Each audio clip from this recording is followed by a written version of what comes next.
אני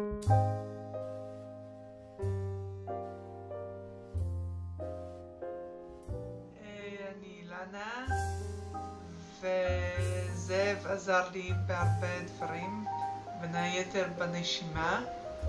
היו לי בעיות וקשיים בנשימה, הוא פתח אותם ועזר לי לנשום, וסחרחורות היו לי גם בזה עזר לי, שבמשך כל השבוע הלכתי פחות או יותר בסדר, פחות סחרחורות.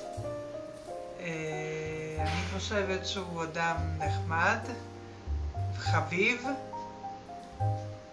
נעים מאוד לדבר איתו, ומבחינה רפואית יש לו ידע די מספקת כדי לטפל באנשים מבחינה רפואה אלטרנטיבית. אני גם למדתי רפואה אלטרנטיבית.